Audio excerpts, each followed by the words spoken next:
Makabba kanilma kanafura kulkullu sadan waaqa tokkotti ni amanna. Ameen. Kabajamtoota fi jaalatamtoota maatiiwwan Waaqayyoo. Waaqayyoon kan jaallattan Waaqayyos kan isin jaallatu. Kiristoosiin kiristaana Amaanu'eeliin amantoota kan jedhamtan. Hordoftoonni amantii Ortodoksii Tawaahidoo biyya keessa fi biyya alaatti argamtan hundumti keessan bakkaa fi lafa jirtanitti nagaaf nageenyi Waaqayyoo isin haa qaqqabu jecha guyyaa har'aa kana hojii gaarii keenya hojjechuu hin dhiisnu mata duree jedhuun qophii qopheeffanne waan qabnuuf hanga xumura sagantaa keenyatti akka nu hordoftan kabajaan isin affeerree jirra. Kadhannaan haadha keenya qulqulleettii dubaroo Maariyaam eegumsi ergamootaa kadhannaan tolootaa hunduma keenya waliin haa ta'u yommuu jennu gammachuu guddaadhaan. Kabajamtoota fi jaalatamtoota maatiiwwan Waaqayyoo. Gooftaan keenya qorichi keenya Yesuus Kiristoos wangeela isaatiin beela'een turee na nyaachistaniittu, dheebodheen turee na obaaftaniittu, qullaa koon turee daara na baastaniittu, dhukkubsadheen turee na gaafattaniittu, hidhamee turee na eegsistaniittu jechuudhaan yeroo dhumaa sanitti gaafii akka nu gaafatu macaafa qulqulluu keessaa wangeela Maatewos boqonnaa 25 lakkoofsa 35 irratti kaa'ee jira. Egaatii waan gaarii hojjechuu keenya hin dhiisnu qophii jedhuun kan qopheeffame waldolii hojii gaarii hojjetan keessaa waldaa Hafuuraa Tola Ooltummaa Ijoollee Qulqulluu Mikaa'el guyyaa har'aa kana silaa akkuma viidiyoo isaa irratti ilaalaa jirtan hojiiwwan gaggaarii ta'an Waaqayyo Gooftaan keenya Yesuus Kiristoos guyyaa dhumaa yookiis firdii sanatti yommuu dhufu kan nu gaafatuuf deebii qopheeffataniiru. Waaqayyoon bara tajaajilummaa isaaniif haa dheeressu. Jaalala abbummaa isaatiin bakkaaf lafa jiranitti isaan haa eegu. Waldaa duuka bootaa kan eebbise Waaqayyoon waldaa isaaniif haa eebbisu yommuu jennu nuti suga Waaqayyoo irraa akka argannuuf ija keenyaan sagalee ija keenyaan waan gaarii kan argine gurra keenyaan waan gaarii kana kan nageenye Waaqayyoon haa galateeffannu.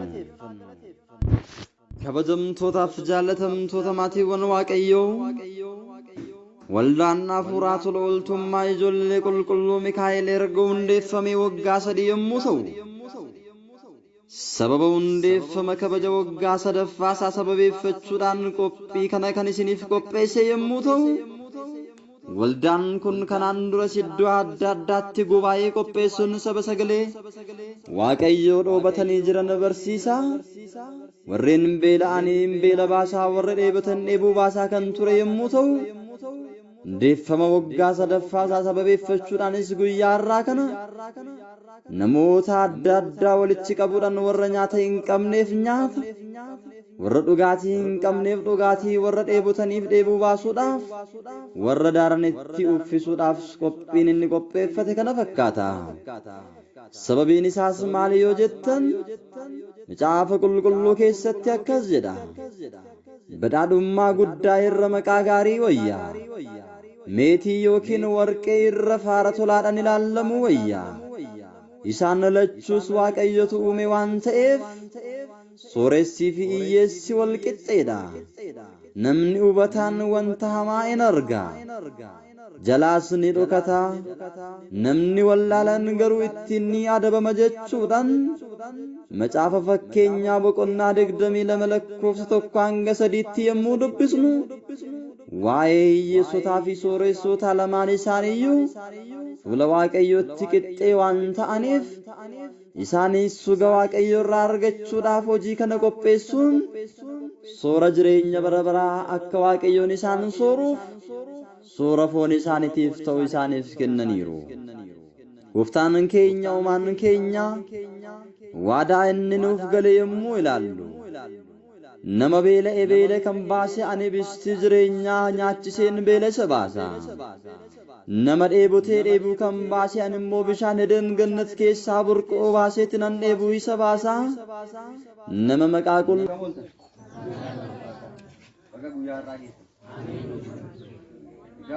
guyyaa irraa kana jechuudha uffanni isiniif qophaa'ee jira.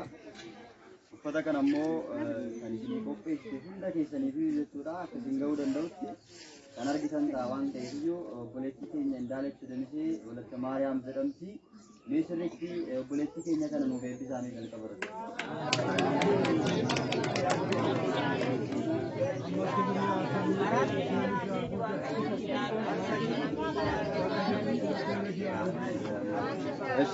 Yaasiin jalqaba iskennaniiru. Gooftaan keenya uumaan keenya waadaa inni nuuf gale yommuu ilaallu nama beela kan baase ani bisti jireenyaa nyaachiseen beela isa baasa. Nama dheebotee dheebuu kan baase ani immoo bishaan Eden gannat keessaa burqoo baaseeti nan dheebuu isa baasa. Nama maqaa qulqullootaatiin warra rakkatan gargaaru ani immoo yeroo rakkoo isaatti isa nan gargaara. Warra dhukkubsatan warra gaafatan yeroo isaan dhukkubsatanii sireerra ciisan ani immoo isaan nan jajjabeessa. Warra gaddan yeroo dhumaa sanattis qoma kiyyatti hammadheeti nan dukkana Si'oolii keessa dabarsee gara ifa jireenya bara baraa gara gannataatti nan seensisa jechuudhaan maqaa qulqullootaatiin maqaa raajotaatiin namni bishaan birchiqqoo takka dheebotaa dheebuu baasee gatii nama qulqulluu sanaa ni argata jechuudhaan waadaanuu gale sana argachuudhaaf maqaa qulqulluu Mikaa'eliin kan walitti qabaman waldaan hafuuraa tola ooltummaa ijoollee qulqulluu Mikaa'el hojii islaamma ija keessan ilaalaa jirtan kana hojjechaa jiru. Maarree karaa amma qabatanii deemtan kana itti fufaa yommuu isaan hin jennu warreen hojii gaarii hojjetan Waaqayyoon isaan haa eebbisu jecha qophii keenya guyyaa irraa qopheeffanne kana hanga xumuraatti akka hordoftanis naffeerra. Macaafa qulqulluu keessatti of gugurdisuun badiinsatti of bokoksuunis kufaatitti nama geessa. Warra of gugurdisan wajjin boocuu hirmaachuu irra karaa hafuuraa gadi of deebisanii warra hiyyeessotaa wajjin jiraachuu wayya jechuudhaan macaafa fakkeenyaa boqonnaa 16 lakkoofsa 19 irratti dubbata. Maarree waldaan hafuuraa tola ooltummaa ijoollee qulqulluu Mikaa'elis hojii gaarii kana hojjechuun gadi jedhummaan hojii gaarii qabattanii jirtan akka itti fuftan yommuu isiniin jennu Waaqayyoon eebbasaa fi sugasaa akka isiniif kennuuf kadhannaan haadha keenya durboo Maariyaam isin haa gargaaru. Maarree ammas nan dubbadha.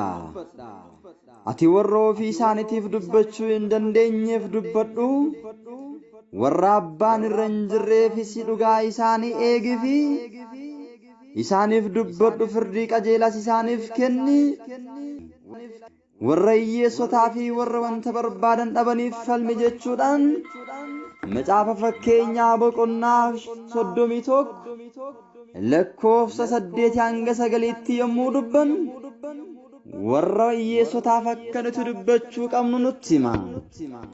Maarree waldaan kunis waldaan hafuuraa tola ooltummaa ijoollee qulqulluu Mikaa'el haala kanaan warra hiyyeessotaaf dhimmanii isaaniif dubbachuudhaan waan isaaniif barbaachisu kennaafii kan jiran Waaqayyoon isin haa eebbisu jennaan.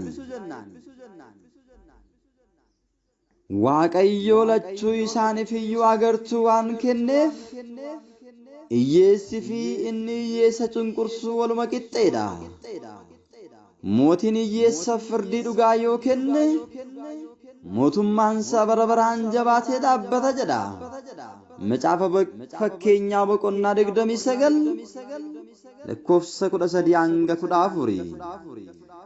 Maarree firdii jallisuu irra warra sotaa caala'uuf laallee soorummaadhaan jiraachuu irra erga isaaniitiin qixa taanee isaaniif hojii gaarii hojjenne Waaqayyo irraa eebba argannuun dhaamsa qophii keenyaati.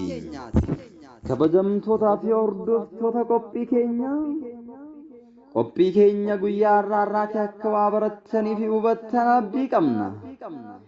Maarree isinis warreen hojii akkanaa hojjechuu barbaaddan jirbiin wal gargaartee arba'iiti.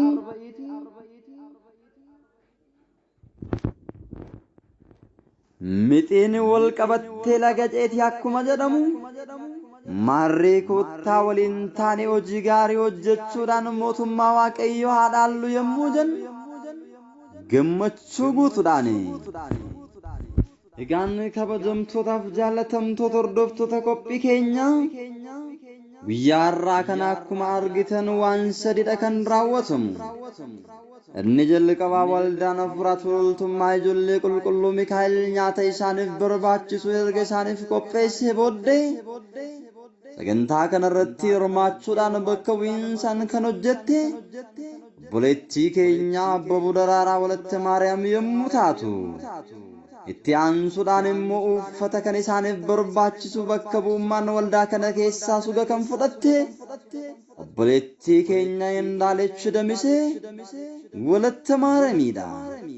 Obboleettii keenya Walatte Maariyaam lamaan keessanii Waaqayyoon bakka isin baastanitti isiniif haa guutu. Dachaa dirribiidhaan Waaqayyoon akkuma isin beela baastan Waaqayyoon akkuma isaaniif yaaddan isiniif haa yaadu. Waaqayyoon waldaa keenyaaf nuuf haa eebbisu yommuu jennu gammachuu guddaadhaan. Maarree obboleettii keenya uffata kana hedduu walitti sassaabuudhaan daa'immaniif dargaggootaaf haadholii uffata hin qabneef abbootii uffata hin qabneef kan abbootaa surree fi kootii haadhotiidhaaf qamisii silas akkuma argaa jirtan uffata garaa garaa kana qarshii hedduu dhangalaasuun kobaashii yommuu isheen akkaataa kanaan bittee laattu maarree nutis gaafii nutti ta'ee itti gurree maal yaaddee kana hojjette yookiis maal yaaddee kana hojjechuudhaaf keessi kee kaka'e jennee yommuu gaafannu kutaa macaafa qulqulluu keessaa jecha akkas jedhu nu caqaste. Yeroo Waaqayyo firdiidhaaf dhufu ani maal gochuufan jira ree? Yommuu inni na gaafatus maalan isaaf deebisa ree? Isuma garaa haadha koo keessatti na uumetu isaan uume miti ree? Gadameessa keessattis kan na tolche isuma miti ree? Hiyyeessota waan isaan hawwan dhoowwadhe yoon jiraadhe dubartii abbaan manaa irraa du'ees waa dhabdee boossu waa dhabdee boo'uu isheetiin ijji ishee akka dadhabu godhee yoon ta'e ani urraa biddeena kootii nama dhoowwadhe yoon jiraadhe isa abbaan irraa du'ees warra abbaan irra hin jirres kan irraa du'ees yoon isaaniif gadduu baadhe inni abbaan irraa du'e sun dargaggummaa kootii jalqabe akka nama abbaa biratti guddate ana biratti guddate ani immoo erguma inni garaa haadha isaatii ba'ees isa nan gorsa. Ani nama uffata dhabee du'uuf jedhu yookiis hiyyeessa waan ofii tokko barbaadu yoon dhoowwadhe maalan gatii qabaree nuun jette. Kana qofa osoo hin ta'in uffata rifeensa olaa kootii irraa hojjetame itti uffisuudhaan qorra irraati akka isaan dandamatan nan taasisa. Isaanis deebisanii na eebbisu kanaafan kana raawwadha jechuudhaan macaafa Iyyoob boqonnaa 31 lakkoofsa 14 hanga 20 irratti kan jiru jecha kana nu caqasuudhaan hojii gaarii kana nuuf hojjetteetti waan ta'eef Waaqayyoon sagalee jireenyaa ishee haa dhageessisu mootummaa isaa Waaqayyoon ishee haa dhaalchisu isheedhaan jenna. Marree kabajamtootaaf dhaggeeffattoota hordoftoota qophii keenya ammas uffata kana kan qopheessuudhaan isaaniif hirti obboleettii keenya Indaalechuu Ibdamisee walitti maaramiin gaafii gaafanne. Gaafa hojiin kun hojjetame gurra keetiin dhageessu. Gaafa hiyyeessonni akkaataa kanaan uffatanii ija keetiin argitu maaltu sitti dhagaayame gaafa isheedhaan jennu. Gurri na dhagayee baga gammade nan jedhe ijji na argee sanaaf dhugaa ba'e. Ani hiyyeessaa iyyatu isa abbaan irra hin jirre gargaarsa hin qabne fureera hoo. Namni du'uuf jedhee ana eebbiseera hoo. Dubartiin abbaan manaa irraa du'es garaan ishee akka ilchu godheera hoo. Ani qajeelummaa akka uffataatti nan uffadhe. Inni sanatti uffifame firdiinis akka qoloo yookiis akka uffataatti mataa koorra ture.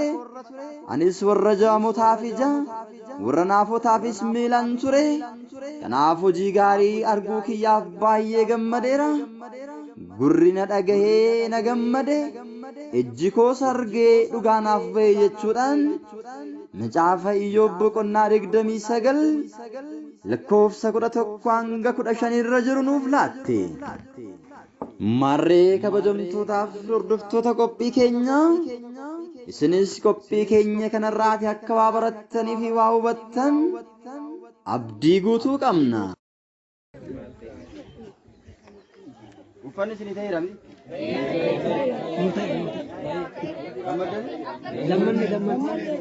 Waan isin haa gammachiisu immoo isin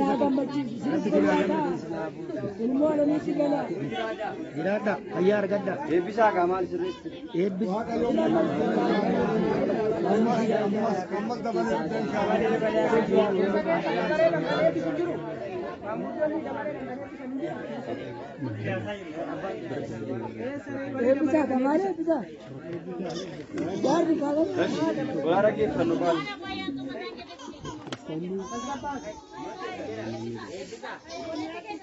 Waa booda dhimma tokkotti eebbisi.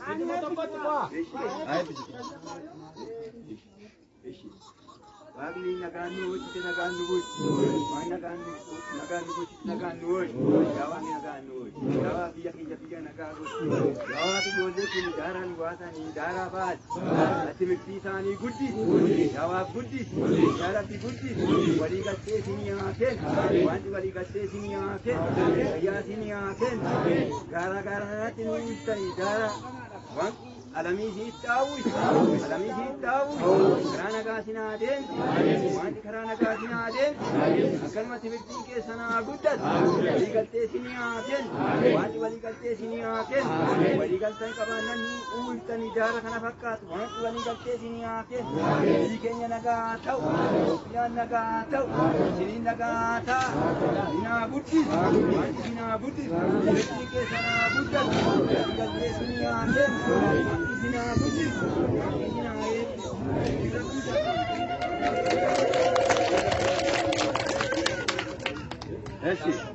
ammoo jechuudha namni afur birrii isin erganiiru ashiittuu amanaa isa Mikaa'el jedhamti 2000 burtukaan Faayisaa walatta Kidaan 1000 Biraanee Mul'ataa walatta Goorgis 600 Muluu Nagaash Askaala Maariyaam 1000 dha walitti 4000 amma singeegee 50 isin irree warreen achi keessa jiranis warri akkuma keessan deemuu hin dandeenye waan jiraniif isaaniif irra jechuudha bakkuma jirtaniif sa'aatii isiniif kennina bakkuma isin jirtaniif tataa Kuret ijoorati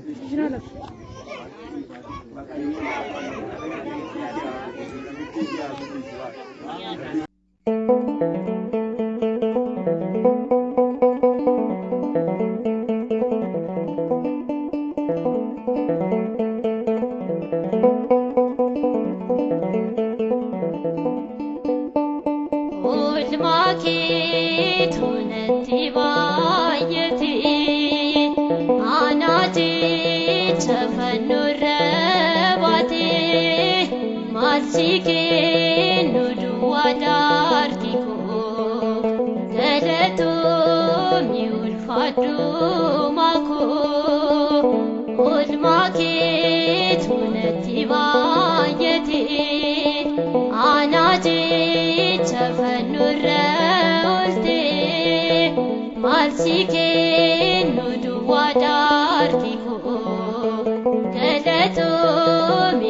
ulfaadhu makoo.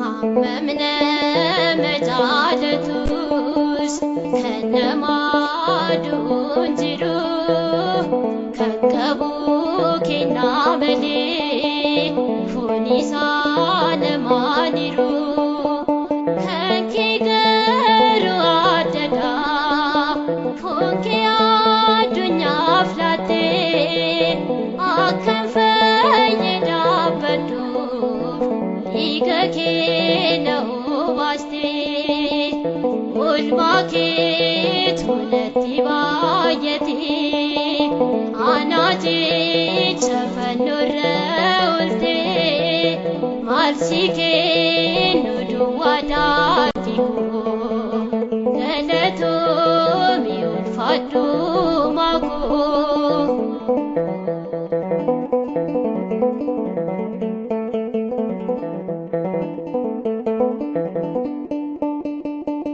Hunda dandeessu ija keesi golgadhee raajii dubbadhu jechuun Ayihud sitti qoosanii hedduu garafamteetu fannifamte yaa Gooftaa yoomuun kan.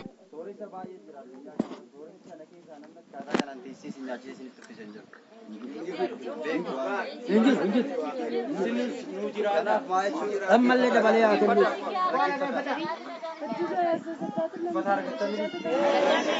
Amma singe imbirri argattamini. Ijoollee kana nama jaadha isaanii tokkoffaara uffata kan isinii kenni kendaalatti deebisee walitti Maariyaam jedhamti isinii jedheera. Isaan sudhaan immoo Muluu Nagaash Askaala Maariyaam Atiichoo Amanaa Ita Maariyaam jedhamti. Akkasumallee warreen biroos jechuudha Biraanee Mul'ataa Walatta Goorgis Burtukaan Fayisaa Walatta Kidaan jedhamu. Ijoollee kana iddoo tokkotti nu eebbisaa hunda keessanii.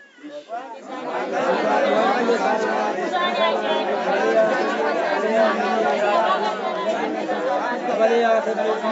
Fayyaa isaanii fayyaa dabalee haa kennu. Idin nu jiraadha idin nu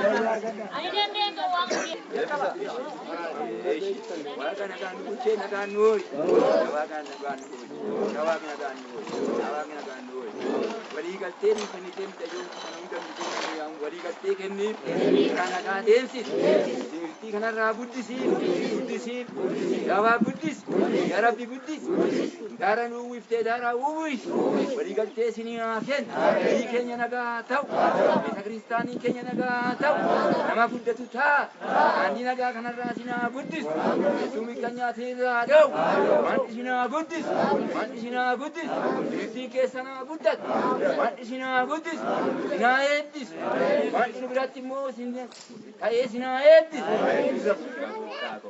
Kana fette tolaannoo haa ga'u amaan diina haa ga'u waan akkanumatti warra dadhabaa daara baase kana waan akkumatti fayyaa isaanitti haa guddisa fayyaan itti haa guddatu qabeenya irratti haa dabalu ammallee lamlamiin haa ta'an haa jiraatan immoo isaan irraa taqabbaleetoo amma nutti fidee immoo isaan irraa taqabbalee nutti uwwise kunis nagaa haa uffatu qalamii haa uffatu warqii isaanitti haa uwwisa Waaqayyo akka isaan nu dhaabbatanii Aranitti Waaqayyo isaan faana fayyaa ta'an haati isaanii nagaa ta'u warri isaanii nagaa ta'u nagaan bobbaasee isaan haa galu nagaa.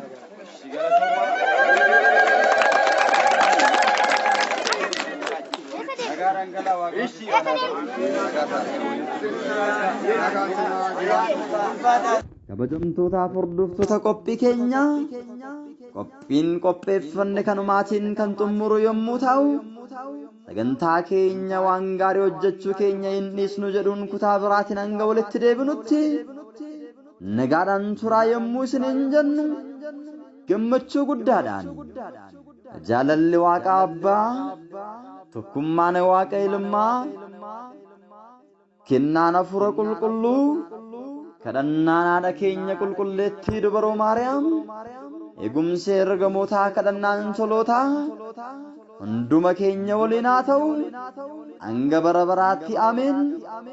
Sagantaa kana qopheessuudhaan qindeessuudhaan kan isiniif qopheessan waldaa Hafuuraa Tola Ooltummaa ijoollee qulqulluu Mikaa'el yommuu ta'u, anis jalqabaatii hanga xumuraatti kan isin faana ture. Qopheessaa fi qindeessan sagantaa kana barsiisaa Dajanee Gurmeessaati. waan na dhaggeeffattaniif galatoomaa Waaqayyoon isin haa eebbisu. Wasbaata ለእግዚአብሔር